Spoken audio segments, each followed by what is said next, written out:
Where do you see the MAD movement in the next 10 to 20 years? I'm really hoping and pushing. I'm doing a lot of behind the scenes work around national campaigning around saneism and what saneism looks like. I think we're not even there with ableism, to be honest with you.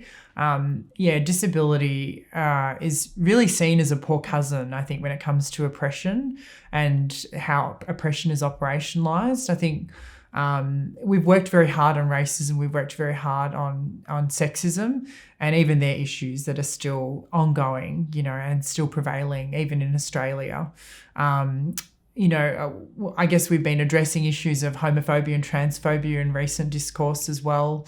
Classism we never talk about in Australia, and that's probably one of the most pervasive issues. Actually, is this kind of this kind of humorous discourse around the kind of disguised privilege and injustice of society economically in Australia. I don't think we really acknowledge that. Yes, we're kind of fairly equitable in comparison to other spaces, but we still have a great injustice in privilege and oppression in terms of class in Australia. And they all intersect, of course, with madness.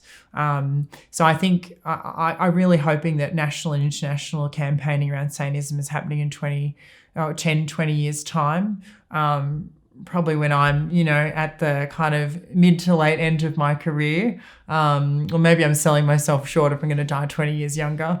That's where I'm hoping to see things. I'm hoping to see really clear international and national dialogue around saneism, around a deinstitutionalisation of medical frameworks. So the Diagnostic Statistical Manual, I think, is actually on the way out, which is great because it's sought to medicalise oppression throughout history, whether it's through the Jewish community, whether it's through being a homosexual, whether it's through having a diverse gender, whether it's through being a black slave trying to run away from slave camps. There's been a diagnosis for everything. And we need to talk back and say that, there's no place for medicalising oppression in society.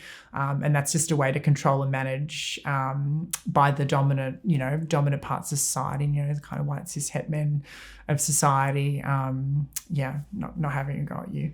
But there's definitely, I think more discourse around critical determinants, social justice determinants, and a real political discourse around mental health. I'm really hoping that that's 10 years away. And I think we're probably 20, 30 years away from a deconstruction of the DSM and the ICD in replacement of MAD-informed frameworks, such as the Power Threat Meaning Framework. And there's like a trauma indicative impact manual now where it's about understanding people's vulnerability, neurodiversity and distress from a trauma-informed lens.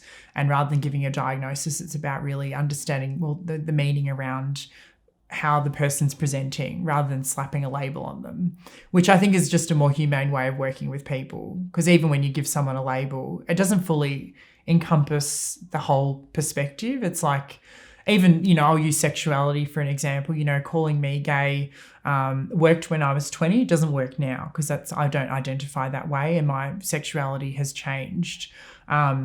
But there's also nuances within that as well. So, I think we need to get better as a society with trying to simplify the world through labelling, like through a diagnosis, but then also realise that when we give something a simple label, we complexify it. We actually make it more complicated.